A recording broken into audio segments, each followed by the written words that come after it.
Assalamualaikum warahmatullahi wabarakatuh. Halo teman-teman, gimana kabarnya nih? Masih semangat kan? Bagi yang sedang berpuasa pasti masih semangat kan? Makin semangat kan? Pokoknya nggak boleh kendor belajarnya. Nah, setelah tryout, pasti kan teman-teman udah tahu, oh aku udah bisa yang bagian ini, aku belum bisa yang ini. Berarti kan udah tahu lah ya apa yang harus dilakukan, ya kan? Nah, semoga tryoutnya tuh bermanfaat buat teman-teman untuk menuju ke memperoleh NIP 2021 ini. Nah, sekarang kita bahas dulu yang pedagogiknya yang part 1. Oh ya teman-teman, jadi soal-soal yang di tryout kemarin ini aku susun berdasarkan soal tryout dari guru belajar yang seri PPPK itu, dan juga aku tambahin berdasarkan soal-soal review pembelajaran yang di seri PPPK itu. Soal nomor 1, menurut Kohbeck, tahap Good Boy Orientation dalam perkembangan moral peserta didik atau anak, yaitu tahap di mana anak menilai baik buruk berdasarkan titik-titik. Oke ya, ini Good Boy Orientation. Oke, kita bahas satu-satu. Kalau yang A, yang hati nurani itu masuk ke tahap Conscience or Principle Orientation, yaitu orientasi prinsip-prinsip etika yang bersifat universal, atau orang menilai baik buruk berdasarkan hati nurani. Ini tuh udah masuk ke tahap yang paling akhir, yang post konvensional, pasca konvensional. Jadi kalau kata kuncinya kalau conscience or principle orientation ya, orientasi prinsip itu berdasarkan hati nurani. Kalau yang B itu masuk ke obedience and punishment, orientasi masih pada konsekuensi fisik dari perbuatan benar salahnya, yaitu hukuman dan kepatuhan, atau anak menilai baik buruk berdasarkan akibat perbuatan.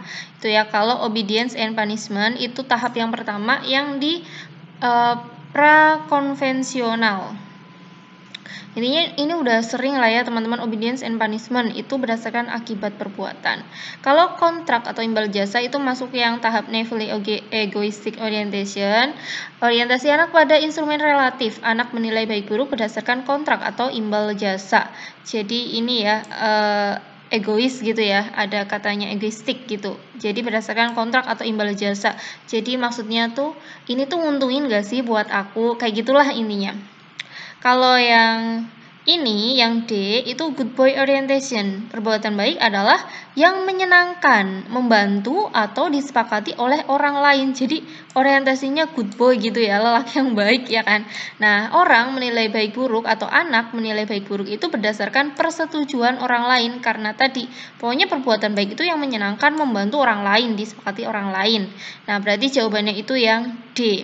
Kalau yang E itu masuk ke Authority and Social Order Maintenance Orientation, orientasi anak pada aturan dan hukum. Baik buruk itu berdasarkan ketertiban sosial. Jadi ini ya, ada kata kuncinya kalau yang Authority and Social Order gitu ya. Yaudah, ketertiban sosial. Soal nomor 2, penilaian dalam dimensi belajar yang dikembangkan dalam membantu peserta didik memonitor pemikiran sendiri, merencanakan secara tepat kegiatan berpikir, dan mengidentifikasi dan menggunakan sumber daya yang dimiliki.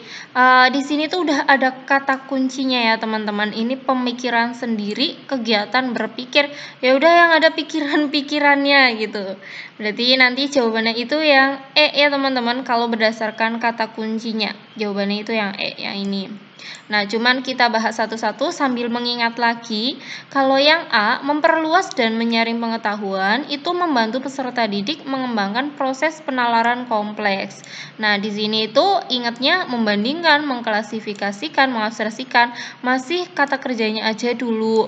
Tuh, kalau memperluas dan menyaring pengetahuan. Tapi kalau yang satunya nanti dulu, yang B dulu.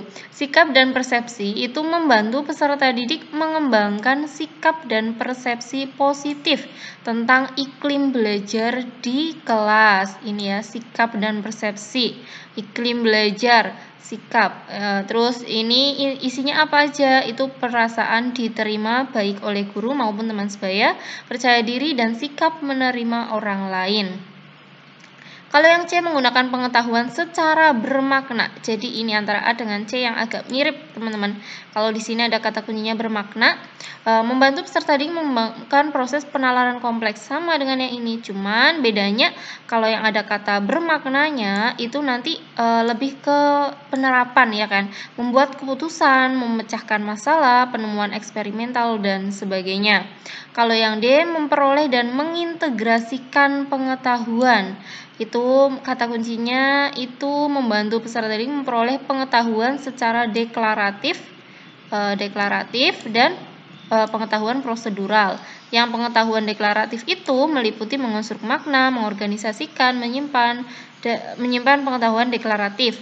Intinya kalau memperoleh dan mengintegrasikan pengetahuan itu ingatnya deklaratif, prosedural, mengintegrasikan, ya. Kalau yang habits of mind, perilaku berpikir itu membantu peserta didik mengembangkan perilaku berpikir produktif, mendorong dimensi-dimensi perilaku berpikir, yaitu berpikir kritis, kreatif, dan pengaturan diri dalam berpikir. Intinya ada kata-kata berpikirnya gitu ya. Berarti jawabannya udah jelas ya yang tadi, yang E. Soal nomor 3, anak usia sekolah dasar berada pada tahap perkembangan kognitif operasional konkret. Menurut teori Piaget, salah satu kemampuan anak yang penting pada tahap ini adalah mampu memahami bahwa jumlah atau benda-benda dapat diubah, kemudian kembali ke keadaan awal. Kemampuan kognitif ini termasuk kemampuan titik-titik.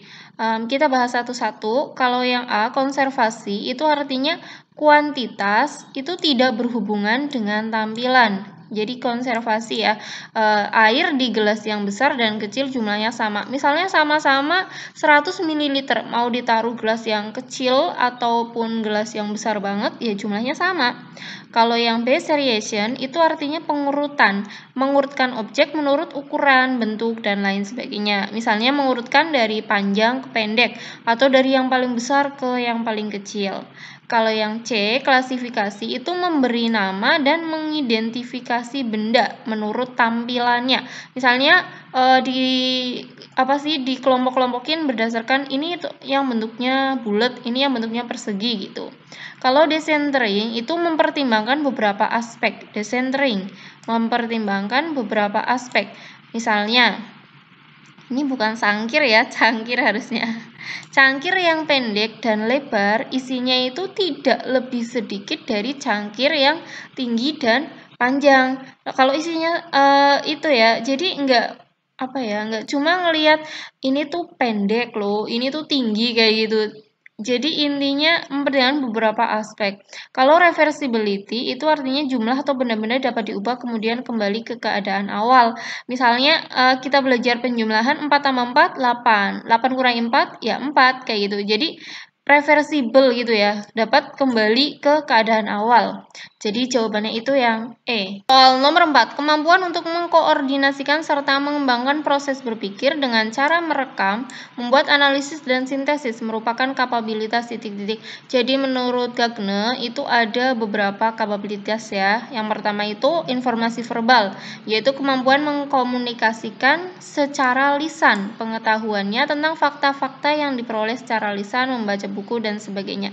Jadi intinya memberikan informasi secara verbal ya. Ini ada kata kuncinya secara lisan, mengkomunikasikan secara lisan. Kalau yang B, keterampilan intelektual itu adalah kemampuan untuk dapat memperbedakan, menguasai konsep, aturan, memecahkan masalah, intinya tentang intelektualnya. Kalau yang strategi kognitif itu kemampuan untuk mengkoordinasikan serta mengembangkan proses berpikir.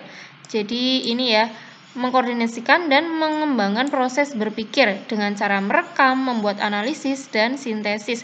Jadi jawabannya itu yang C ya teman-teman. Kalau yang D, keterampilan motorik itu berhubungan dengan kecepatan, ketepatan, dan kelancaran gerakan otot-otot serta anggota badan yang diperlihatkan orang. Intinya motorik ya kan, tentang anggota tubuh, gerakan otot-otot anggota badan gitulah. Kalau yang E, sikap, itu kecenderungan untuk merespons secara tepat terhadap stimulus atas dasar penilaian terhadap stimulus tersebut. Jadi jawabannya itu yang C. Soal nomor 5. Menurut Piaget, pada tahap ini anak telah mampu menggunakan bahasa dalam mengembangkan konsepnya, dapat mengklasifikasikan objek pada tingkat dasar secara tunggal dan mencolok, dapat menyusun benda-benda secara berderet walaupun tidak dapat menjelaskan perbedaan antara deretan. Tahap yang dimaksud adalah titik-titik. Jadi menurut Piaget itu ada 4 tahapan. Yang pertama sensori motor 0 sampai 2 tahun, yaitu ciri-cirinya melihat dirinya sebagai makhluk yang berbeda dari benda sekelilingnya. Yang kedua adalah cirinya memandang sesuatu lebih lama, misalnya memandang cahaya lampu, ya suka ngeliatin lampu itu ya lebih lama. Yang tahap kedua adalah praoperasional 2 sampai 7 tahun. Pada tahap ini anak itu menggunakan simbol atau bahasa tanda, bisa mengklasifikasikan objek pada tingkat dasar dan tunggal. Maksudnya itu misalnya di situ ada bola warna-warni, merah kuning hijau di langit yang biru ya. Merah kuning hijau, ada yang besar, ada yang kecil. Nah, tapi si anak itu cuma bisa ngelompokin satu ciri aja. Misalnya dikelompokin berdasarkan warna merah dikelompokin. Nah, tapi dia itu enggak mengelompokkan ini merah yang kecil, ini merah yang besar, tapi ya udah di situ semua, mau kecil mau besar. Jadi cuma satu ciri doang, secara tunggal doang. Terus menyusun benda-benda secara berderet, tidak dapat menjelaskan perbedaan antar deretan. Tahap ketiga adalah operasional konkret 7 sampai 11 tahun dengan ciri-ciri anak itu mampu mengelompokkan objek atau situasi tertentu dan mengurutkan sesuatu. Jadi di sini udah lebih kompleks cara mengelompokkannya. Jadi nggak cuma salah satu ciri-ciri aja. Kemampuannya dalam mengingat dan berpikir logis juga meningkat, memahami konsep sebab akibat secara rasional dan sistematis. Tahap yang keempat adalah operasional formal, dimulai dari 11 tahun. Di sini udah bisa berpikir secara abstrak, membuat hipotesis dan menarik kesimpulan. Nah, berdasarkan soal ini, berarti jawabannya yang mana nih, teman-teman? Di sini kan ada kata kuncinya ya, dia bisa mengklasifikasikan objek pada tingkat dasar secara tunggal, ya kan? Tunggal dan mencolok, menyusun benda berderet tapi tidak bisa menjelaskan, berarti masuknya ke yang ini, praoperasional. Soal nomor 6. Pada awal pembelajaran Pak Sangga mengemukakan tema yang akan dipelajarinya, menyampaikan tujuan pembelajaran yang diharapkan dimiliki, dan manfaat yang peserta didik peroleh setelah mempelajari tema tersebut. Kemudian Pak Sangga melakukan tahap inti, yaitu membahas tema tersebut melalui media permainan ular tangga yang menjadi kesukaannya peserta didik tentang materi tersebut yang telah disiapkan. Peserta didik merasa senang, tertarik, dan terlihat aktif karena terlibat dalam pembelajaran. Setelah materi dipahami dan waktunya cukup, maka Pak Sangga mengakhiri pelajaran dengan kegiatan penutup. Kegiatan pembelajaran yang dilakukan oleh Pak Sangga dilakukan dengan memperhatikan karakteristik titik-titik.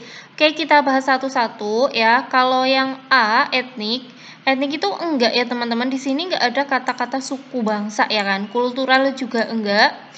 Status sosial itu juga enggak ya teman-teman, enggak ada tuh anaknya pejabat, anaknya petani, pedagang, anaknya guru dan sebagainya, enggak disebutkan kan, enggak ngelihat status sosial. Jadi antara minat dan motivasi, kira-kira yang mana nih teman-teman? Jadi gini ya, kalau indikator minat itu kan meliputi perasaan senang, ketertarikan peserta didik, perhatian dalam belajar, keterlibatan siswa dalam kegiatan pembelajaran, manfaat dan fungsi mata pelajaran. Jadi jawabannya itu yang D, minat. Kalau motivasi itu misalnya pada saat pembelajaran guru itu mengingatkan atau menyemangati peserta didik yang terlihat kurang bersemangat ketika belajar. Soal nomor 7. Menurut teori ini, fungsi pikiran adalah untuk menjiplak struktur pengetahuan yang sudah ada melalui proses berpikir yang dapat dianalisis dan dipilah, sehingga makna yang dihasilkan dari proses berpikir seperti ini ditentukan oleh karakteristik struktur pengetahuan tersebut. Teori belajar yang dimaksud adalah teori belajar titik-titik. Di sini ada kata kuncinya teman-teman. Di sini udah intinya menjiplak struktur pengetahuan, berarti kan sama gitu ya. Misalnya gurunya ngajarin ini, ya siswanya harus sama gitu ya, bisa ini gitu. Berarti lebih ke yang yang behavioristik ya, maksudnya behavioristik. Jadi kalau implikasi teori behavioristik itu pengetahuan adalah objektif, pasti, tetap, tidak berubah. Pengetahuan telah terstruktur dengan rapi Sehingga belajar adalah perolehan pengetahuan, sedangkan mengajar adalah memindahkan pengetahuan ke orang yang belajar atau peserta didik. Peserta didik diharapkan memiliki pemahaman yang sama terhadap pengetahuan yang diajarkan. Jadi udah kelihatan banget ya teman-teman, di sini pengetahuan itu udah pasti, gurunya ya ngajarinnya itu kayak memindahkan pengetahuan, siswanya ya cuma memperoleh apa yang diajarkan gitu, sama persis. Soal nomor 8, ketika pembelajaran peserta didik diminta mengelompokkan tumbuhan berdasarkan penyerbukannya. Kegiatan pembelajaran tersebut sesuai dengan ranah kognitif dan dimensi pengetahuan titik-titik. Oke teman-teman, kita udah dapet di sini kan mengelompokkan ya. Mengelompokkan itu masuknya ke apa? Faktual enggak ya teman-teman? Faktual itu kan menyebutkan nama-nama, kejadian, intinya detail tentang kejadian gitu ya atau peristiwa. Kalau prosedural itu juga enggak ya teman-teman. Kalau prosedural kan lebih ke langkah-langkah. Jadi konseptual yang C2 atau C3. Mengelompokkan itu masuknya ke C2, memahami.